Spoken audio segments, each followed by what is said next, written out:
Hi, అందరికీ నమస్కారం.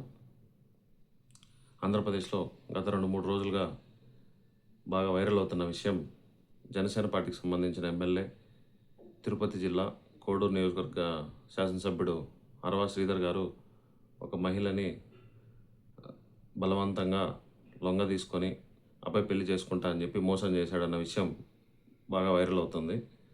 ఇందులో వాళ్ళిద్దరి మధ్య ఏం జరిగింది, ఆ అమ్మాయి అతన్ని ట్రాప్ చేసిందా, లేదు అతను ఆమెను లొంగపరుచుకొని నిజంగా పెళ్లి చేసుకుంటానని చెప్పి మోసం చేశాడా అనే విషయాల్లో కొంచెం పక్కన పెడదాం.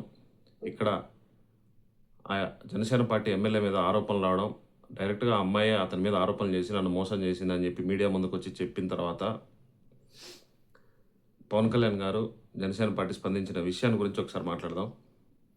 ఈ విషయం అసలు మీడియాలోకి బయటికి రాకముందే వారం రోజుల ముందు ఒక ప్రెస్ నోట్ రిలీజ్ చేశారు. ఏమని రిలీజ్ చేశారంటే, జనసేన అధ్యక్షులు శ్రీ పవన్ కళ్యాణ్ గారు జనసేనపై ఎటువంటి దుష్ట శక్తుల దృష్టి సోకకుండా కాపు కాస్తున్న జన సైనికులు, వీర మహిళలు, నాయకులు సర్వదా ప్రశంసనీయులు అన్నారు ఉప ముఖ్యమంత్రి వర్యులు.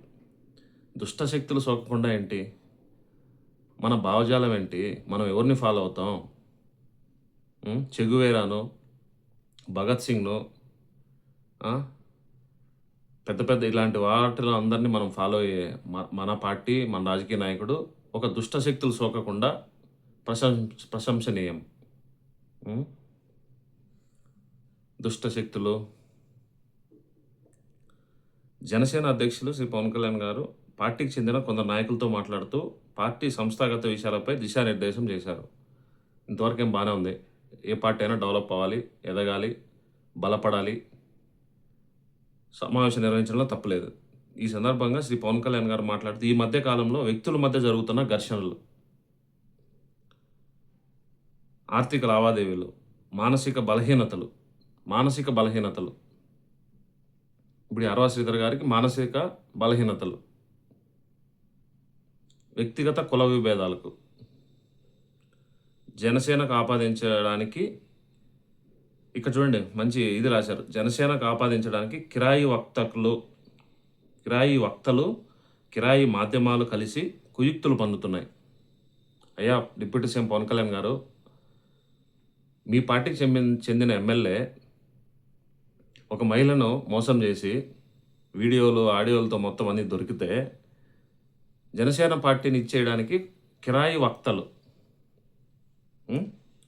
కిరాయి మాధ్యమాలు మోసం చేశారని చెప్పి వాటిని చూపిస్తే వాళ్ళు కిరాయి మాధ్యమాలు.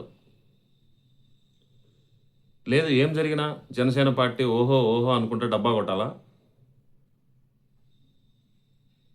కిరాయి అనే పదాలు ఎట్లా వాడుతానండి మీరు?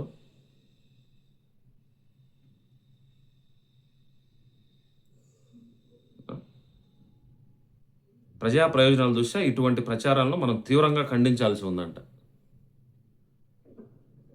ప్రపంచ చరిత్రలో ఇలాంటి ప్రెస్ నోట్ రిలీజ్ చేసిన వారు ఇంతవరకు ఎవరు ఉండరండి. ఒక ఇష్యూ ఆల్రెడీ బయటకు వస్తుందని తెలిసి దానికి ముందే వారం రోజుల ముందు ఇలాంటి ప్రెస్ నోట్ రిలీజ్ చేయడం, తిప్పి కొట్టాలని చెప్పి ప్రెస్ నోట్ రిలీజ్ చేస్తారా మీరు?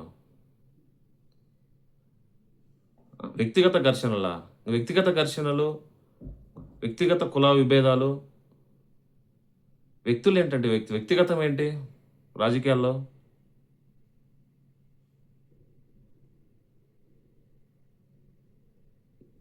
ఎటువంటి సందేశాన్ని మీరు ప్రజలకు ఇవ్వదలుచుకున్నారు? రాజకీయ నాయకులు అంటే చెందిన ప్రజలు సినిమాల నుంచి వచ్చిన మిమ్మల్ని చాలామంది అభిమానిస్తూ రాజకీయాల్లో మార్పు తెస్తారని చెప్పి మీకు సపోర్ట్ చేస్తుంటే మీరు నేర్పిస్తున్నటువంటి విషయాలు ఏంటంటే ఇలాంటివి.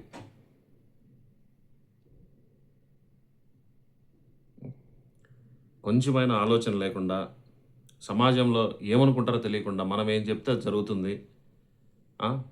మన జన సైనికులు చాలా వీర విధేయులు, మనం ఏం చెప్పినా నమ్ముతారు, జై కొడతారని చెప్పి ఎంత ఇదితో మీరు ప్రెస్ నోట్ రిలీజ్ చేశారండి.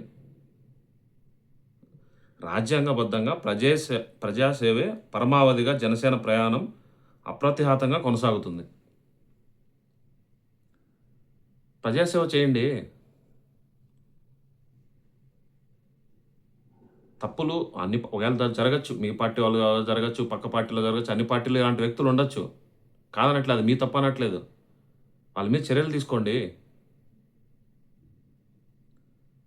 ఇలాంటి పునరావృతం కాకుండా నాయకులందరికీ వార్నింగ్ ఇవ్వండి. ఇలా చేస్తే ఇలా అవుతుంది. మీ జీవితాలు నాశనం అవుతాయని చెప్పండి. ప్రజల్లో నిలబెట్టండి. అది పోనిచ్చి మన మీద దాడి చేస్తున్నారు. ఇప్పుడు ఈ విషయం జరిగిందండి. దాడి గాక ఇప్పుడు మిమ్మల్ని ప్రశ్నించక ఏమనాలి? మీకు తప్పట్లు కొట్టాలా?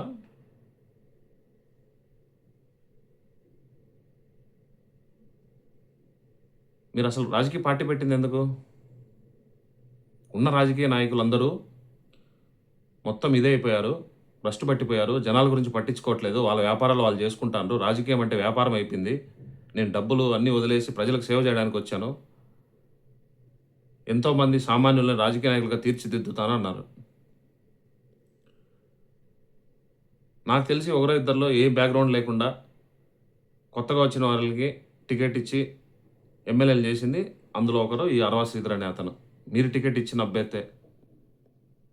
కొత్తగా రాజకీయాల్లోకి వచ్చిందే. మీరు తీసుకొచ్చిన మనిషే.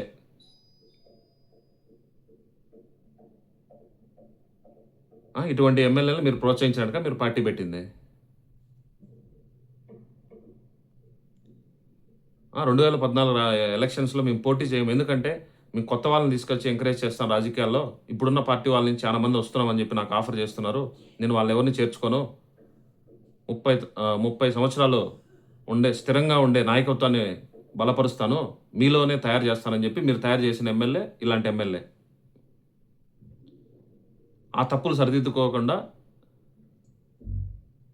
కిరాయి వక్తలు, కిరాయి మాధ్యమాలు తప్పుడు ప్రచారం చేస్తే మన మీద అంట.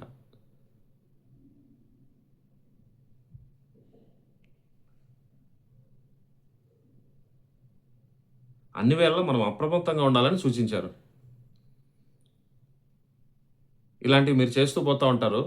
వాటి గురించి మాట్లాడితే తిరిగి వాళ్ళు విమర్శించడానికి, వాళ్ళ కిరాయి మోకలుగా అభివర్ణించడానికి, జనాల్లో ప్రొజెక్ట్ చేయడానికి మీరు సిద్ధంగా ఉండాలి.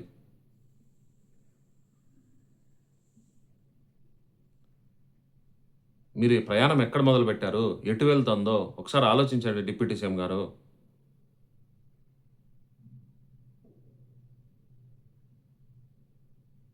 కొన్ని సంవత్సరాల తర్వాత వెనక్కి తిరిగి తీసుకుంటే మన పార్టీ ఎలా అయింది? ఏం చేశారు? మనం మాట్లాడిన మాటలేంటి? మన సిద్ధాంతాలేంటి? ప్రజలకు మనం ఏం చెప్పి వాగ్దానాలు చేసి వచ్చాం? ఈరోజు మనం అధికారంలోకి వచ్చిన తర్వాత ఏం చేశాం? అధికారం అనేది ఎవరికీ శాశ్వతం కాదు. మనకొచ్చిన టైం ఈ 5 సంవత్సరాలు మీరు డిప్యూటీ సీఎంగా ఉంటాండ్రు. సమాజంలో ఏ మార్పు తీసుకురావాలనుకుంటాండ్రో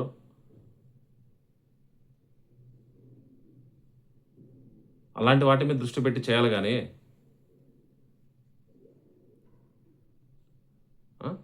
ఎమ్మెల్యే గారికి నోటీస్ ఇస్తారా? మీ పార్టీకి సంబంధించిన ముగ్గురు కమిటీ యేసుకొని 7 రోజులు టైం ఇచ్చి ఎక్స్‌ప్లనేషన్ అడుగుతారా? ఇమ్మీడియేట్‌గా సస్పెండ్ చేయకుండా.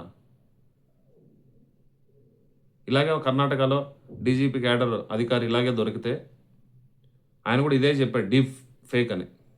ఇక్కడ మీ ఎమ్మెల్యే అదే చెప్తున్నాడు డీప్ ఫేక్ నాది కాదని చెప్పని. అక్కడ కర్ణాటక ప్రభుత్వం ఇమ్మీడియేట్‌గా సస్పెండ్ చేసింది అధికారిని.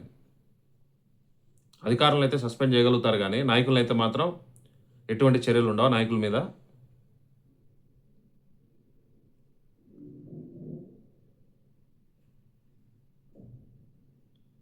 ఎక్కడో ఒక దగ్గర కరెక్ట్ ట్రాక్‌లో ప్రయాణించండి పవన్ కళ్యాణ్ గారు.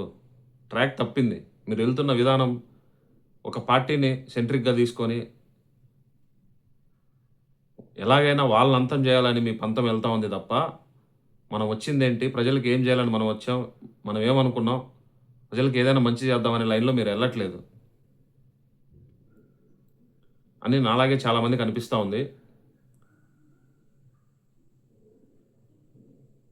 ఇప్పటికైనా పంతాన్ని మార్చుకొని ప్రజలకు ఉపయోగపడేలాగా మీ పరిపాలన, మీ వ్యవహార శైలి ఉండాలని ఆశిస్తూ, ఇలాంటి మరిన్ని విశ్లేషణల కోసం చూస్తూ ఉండండి వినేష్ వ్యాఖ్య.